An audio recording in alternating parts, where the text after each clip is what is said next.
We've been able to demonstrate with the Celtic Colours International Festival that if you develop it and give it the opportunity to be seen elsewhere, that more and more people will be able to work full-time at it. When we started the festival, there were very few people who were full-time traditional musicians.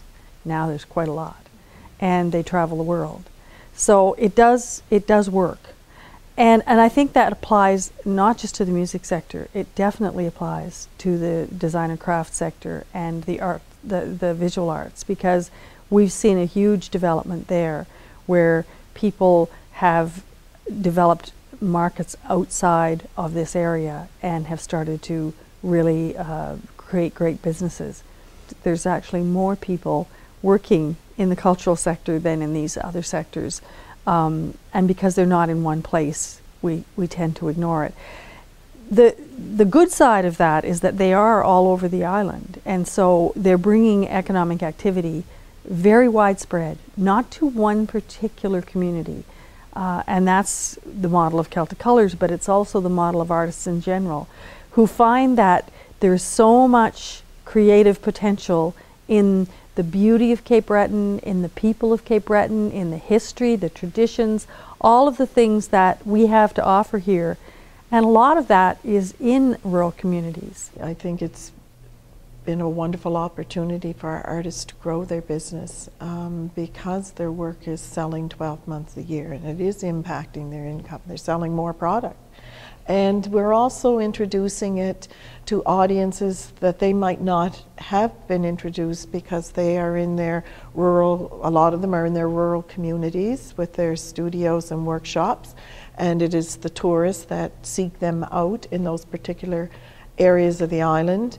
But by having it in the center of CBRM, it's our community that is also now far more aware of the wonderful work that's being produced here.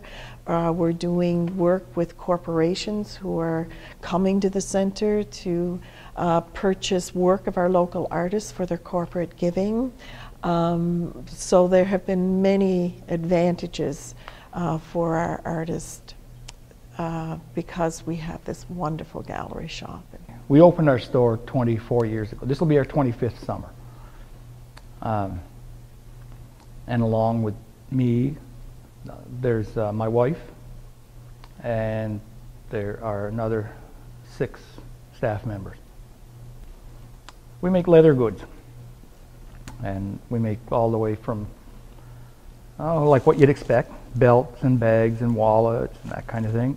And then also we make museum reproductions. I mean, all craftspeople benefit by this type of organization because this organization gives craft industry a higher profile with the public and with the private sector, with other businesses, and with government agencies. And it's a matter really of educating those other people. And the Center for Craft and Design has done an awful lot of that. And so that the public have a better concept of what fine handcraft is. Currently, we're 2 full-time, 2 part-time. And we have someone not on the site yes, as well that does some of the pieces in our product, who's also family. Yeah, exactly. And we've even been contacted by one woman. She's from Boston, one of the sisters that was in the fighter. Yeah. She wears our product She's constantly. a huge fan of our handbags. Yeah.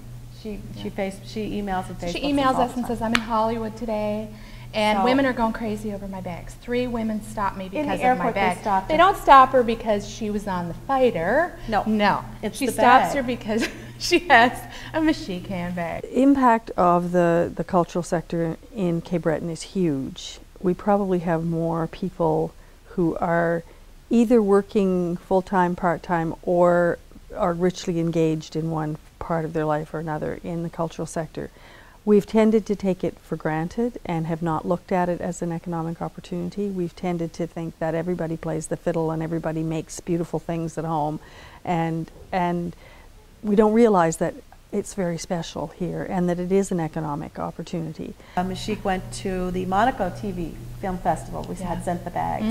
And Princess Charlene accepted one of our clutches, and she sent a beautiful royal letter to Natalie, who's the head of DPA, thanking her for all the products. For the beautiful gifts. That's pretty exciting. So there's a princess out there. Oh, and while we were in Cannes, Angelina Jolie has one of our evening clutches. Yeah. So I mean, did I ever envision that in the beginning? Now did you see that? No. No, okay, there you go. Didn't. There's the truth.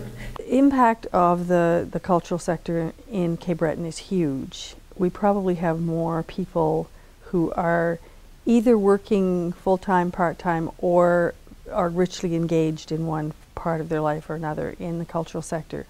We've tended to take it for granted and have not looked at it as an economic opportunity. We've tended to think that everybody plays the fiddle and everybody makes beautiful things at home, and we don't realize that it's very special here and that it is an economic opportunity.